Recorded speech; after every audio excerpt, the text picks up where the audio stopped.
souvenirs de Moncton. Welcome to our second virtual memory box. Oui, on s'est dit que ce serait le fun de vous offrir un sujet un peu plus doux, un peu plus sucré. Fait qu'on va vous présenter la compagnie Marven's Biscuits. So today we're going to talk about something a little, get your sweet tooth activated here. Marven's Biscuits Limited. So an old business from Moncton's past, started at the turn of the century by Mr. Joseph Marven. C'est ça, Joe Marven. Ça avait commencé au début des années 1900, puis ça continue jusqu'à les années 70, fait que ça se peut bien que vous vous en souveniez un peu de leurs biscuits. Yeah, I mean, this business lasted through 2 world wars, Great Depression, competition into the 1970s. So we're hoping that many of you remember some of these brands, some of these products. Some of the artifacts we have predate that a little bit, but I think the logos and the names and the sweets might be something that you remember.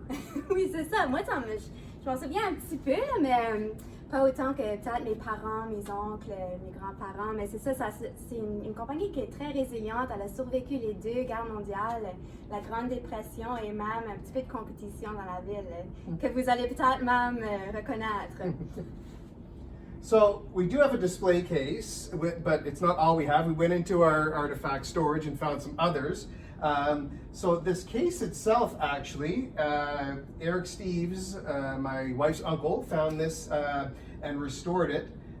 Some of the larger businesses had these multiple shelf display cases where people would come in, almost like you go to a superstore or something, and do the sort of free pick of cookies or quantities. So these would be filled with products, and they would basically fill their shopping basket with multiple products. OK, d'accord. Fait que ça, c'était dans le magasin comme tel.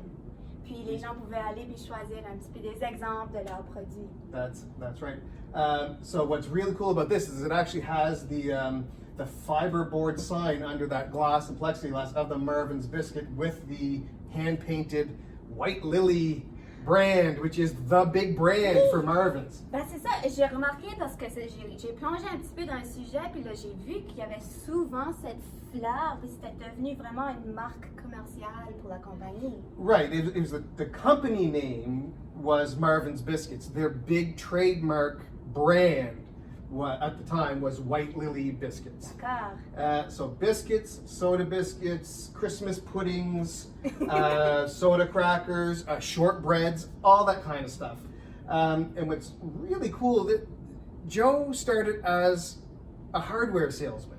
Oui, c'est ça, il vendait des produits de quincaillerie. That's right, yeah. So he was a salesman, and a well-liked salesman, a very successful salesman, decided for some reason, less than 10 years before World War I, I'm going to get into the sweets business, the biscuit business.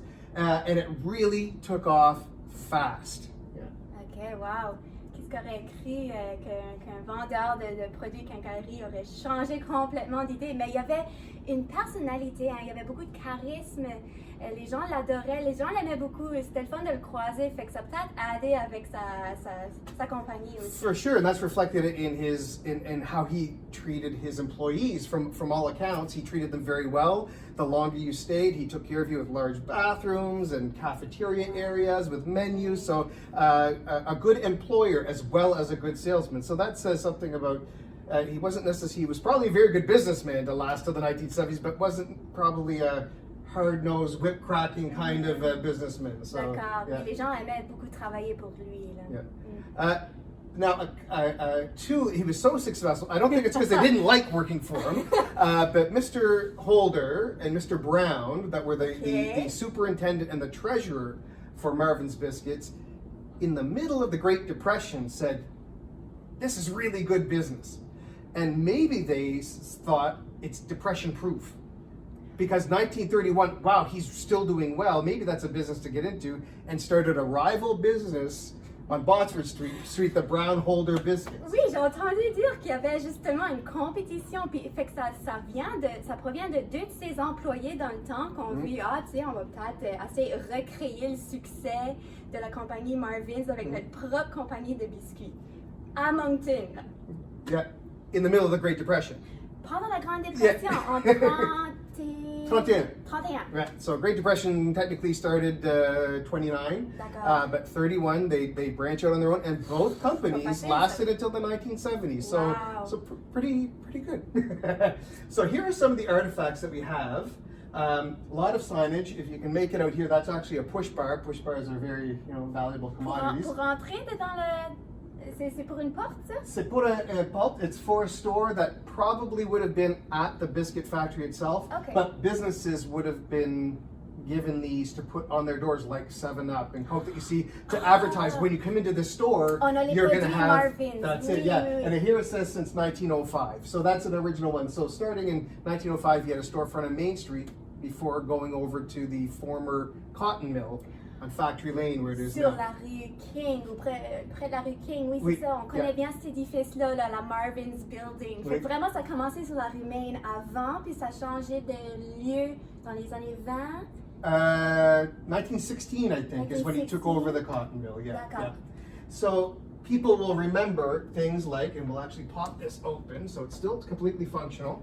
Cookbooks, pens, and things like that. But this label here is actually a Christmas pudding label. So we don't have the pudding package, but they had seasonal things that became traditions. So people remembered the daily things like the graham crackers in the package that were a mainstay. But during Christmas, we're getting our Marven's Christmas pudding. Ooh, it became tradition. Yeah, yeah. C'est bien ça. Yeah. Puis est-ce qu'ils sortaient seulement ces produits-là pendant les fêtes pour que ça... Having year-round products for all the seasons has taken some of the the mystique out of Halloween and Christmas and things like that. But no, back then you waited until they Okay. issued their pudding for C'est Christmas. spécial, It was oui. absolutely special, yeah.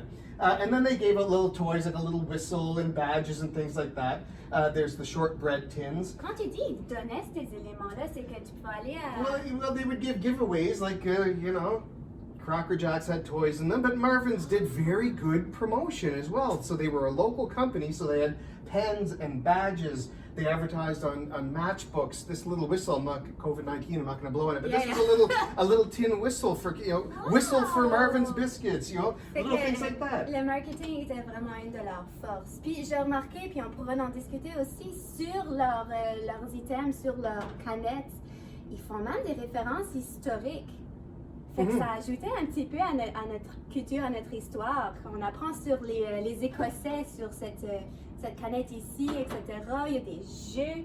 Fait que c'était vraiment amusant comme This was a produit. neat find, and this was, I think, a relatively recent one. But this has horses all over it. And it's like, why are there horse racing all over it?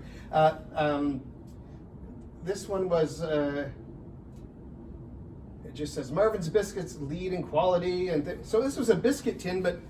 The reason there's horses, there's actually a spin, sort of a horse racing game integrated right into the lid. So a toy and a tin all in one. Fait que ça devenait quelque chose que tu voulais garder. C'est pour ça qu'il y en a encore aujourd'hui. That's it. They were savable, right? Et They le were, mettre dans notre collection. Puis ça, que je veux juste faire un petit coucou au fait que c'est bilingue. Juste, ils sont pas tous bilingues, mais ça, c'est un item vraiment spécial pour nous dans la collection parce que, comme il disait, assortment of cookies, mais ça dit aussi un assortiment spécial de biscuits Marven's de haute qualité, en français. Oui.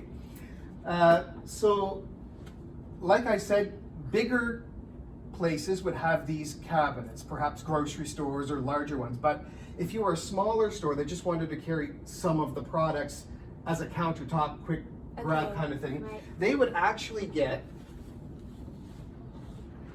a box of cookies like this. And to make sure that they were durable enough, because people handling this lid, you see that years of handling it have kind of damaged the lid a little bit. I'll hand that to you. The companies that had these would actually get metal lids that actually fit. Put it down so I don't break it. Oh, we'll go this way. Right over the top of the box. Fait que ça, c'était leur display, on va dire. C'est comme ça qu'ils présentaient leur présentoir pour les biscuits dans les magasins. And so you came in, and if you're at the counter, oh, little Jimmy's begging, pull, oh, I want a cookie. You open up the display, grab a cookie, and then you would buy it, so that you didn't have to replace the lid, but it was durable enough to keep people's fingers out of it if they, but the box would be replaced because they would get new box, different assortments. So they came in sort of a silver and a brassy kind of color. But these different lids came for these bulk boxes so that smaller stores could have them on their. C'est tellement génial, Yeah. c'est innovateur, c'est original. Wow! Puis tu sais, le fait que tu peux regarder dans la boîte avant aussi, ça te donne le goût. Ah, c'est des biscuits, tu sais. Je vais en prendre. And because they changed style quite often, oh, today they have chocolate chip, today they have ginger snaps or whatever it is, you could look in and see without necessarily having a box with the different biscuit listed on it. You could look in and see. So this was their bulk distribution to smaller stores. C'est vraiment intelligent. Là, il n'y avait pas juste des biscuits, hein? Parce que là, on voit, Non. il faisait du cream soda. Fait que ça, ici, c'est comme un... Well, those are Boisson. soda crackers. Soda crackers, oui. So Cream cream soda. soda, yeah. Ah, c'est pas une boisson gazeuse. No, it says warm before using. So sodas, we call them soda, biscuit soda. So soda crackers. Okay. Warm before using. Well, I'm not sure. Not sure why they did warm it. Maybe they got hard very quickly because of the freshness. I'm not sure, but so cream sodas were a. Yeah, Là, ça fait plus de sens. Moi, je pense yeah, they didn't get into bottling. pourquoi ça vient dans une canette? Well, and that's if you looked quickly, you would actually see cream soda. Go, oh, they were into soft drinks. Yeah. Yeah, but sodas C'est were pas ça. biscuits. Okay. Yep. Okay. Yeah, for sure. And so we have these cool artifacts, and some of them, like this one, I remember in my house. Soda crackers, this white box. The Graham one, I think, we don't have a sample of it here, but our colleague Bridget was talking about being a green package, and it said Marven. Oui. I remember the green Marven's biscuit package early in my youth as well. Moi, je m'en souviens, puis je sais pas si c'était encore Marvin ce temps-là, mais en tout cas, on me dit qu'il y a un lien, là. Vous vous en souvenez, les genres de biscuits, que c'était des biscuits Graham avec de la confiture, un guimauve qui était enrobé de chocolat? Yes. Ben ça, apparemment, c'était un produit Marvin. We were doing some research, and in the busy East, they describe this type of confectionery that they made. Whippets, they call it now, kind of thing. But I remember, I'm not a big fan of it, and I'm not a big fan of wagon meals. No, marshmallow with chocolate and graham. If it were cream, but something about the marshmallow, people love them. But they were a little glob that had graham, a puff of marshmallow on top of a little center of a strawberry jam, the whole thing dipped in chocolate. And if I remember correctly, it wasn't a milk chocolate, it was a dark chocolate. Oui, c'est ça, c'était foncé. So all of those combinations for me, not so much liking it, but I remember them, and sometimes that was the only treat out, so you ate it anyway. Tu vois comment ta grand-mère, puis c'est tout ce qu'il y avait là. But now the reach, now we're talking about, this is, talking about local. Oui. But the reach, Moncton at the time was getting molasses from the West Indies and had quite an international shipping trade. So, quand même, on avait le port, je sais, à côté de la rivière, fait que c'était bien placé pour ça. Exactly. So the reach not only was North America, but the West Indies and South Africa actually were big fans of Marven's biscuits, which helped that sort of global distribution, the global branding of White Lily and Marven's biscuits. Wow! Fait qu'il expédiait ses produits en Amérique du Nord. Mais j'ai entendu même en Amérique du Sud, ça se peut-tu? Oui. C'est ça? Oui, West Indies. West Indies. So les Indes, Okay, well. les Indes de West, the West Indies, yeah. Okay. So that's, like I said, there was almost a trade route already established because of molasses and other things and us having a very good port here. So it made sense that products like this would make it. But the fact that these treats, these sweets, were taken on by a South African clientele is pretty cool. This was an amazing product for them, and they really became popular. Ouais, je me demande si c'est parce que, ben justement, on passait historiquement par des temps un peu difficiles, fait que les gens, c'était un petit morceau positif quand même, tu sais, le sucre, quelque chose de sucré, puis les traditions de Noël, ça se fait que ce qui nous donnait le goût de continuer à appuyer. So eventually, like we said, by the 70s, both Brown Holder and Marven's sort of disappear, but they don't. They get bought out by other companies. Is Fait what que là, happens. tu as parlé de Brown Holders, parce qu'on parlait de la rivalité là, entre Marvens et une autre compagnie qui a été commencée par deux de ses employés. Ça, c'est le Brown Holders, c'était par Brown et Holder. Brown Holder Biscuit Company. Oui. Puis il y a encore l'édifice Brown Holder Oui. sur la rue Botsford. C'est ça. Oui.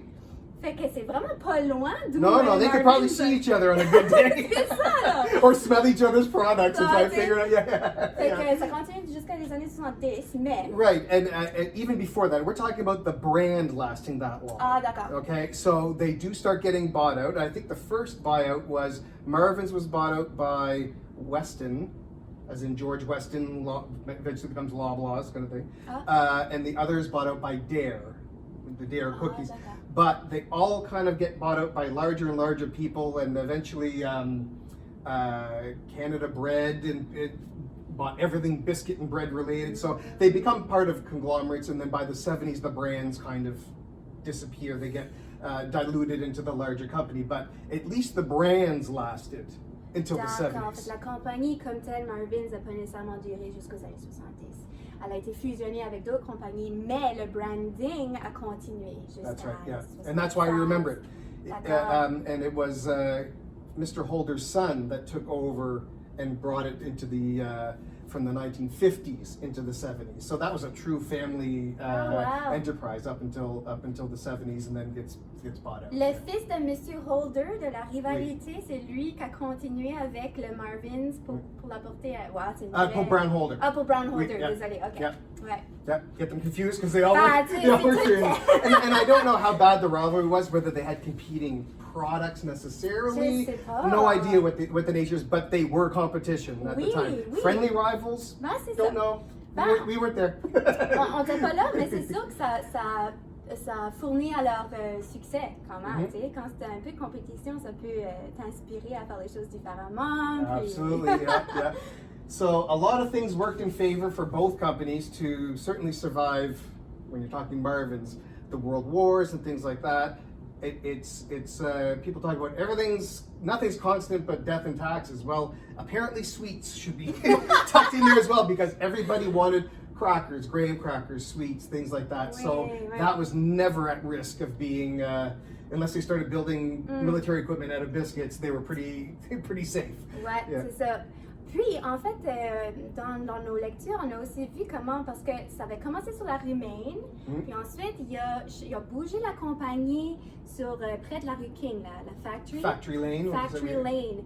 Puis, la manière qu'il utilisait, parce que ça, c'était quoi? C'était pour faire des tissus, Oui, cette yeah. factory-là. Oui. Puis là, il a converti dedans le Marvin's Biscuit Factory. Mais il utilisait vraiment tous les raccoins de l'édifice pour que ce soit très, très producteur.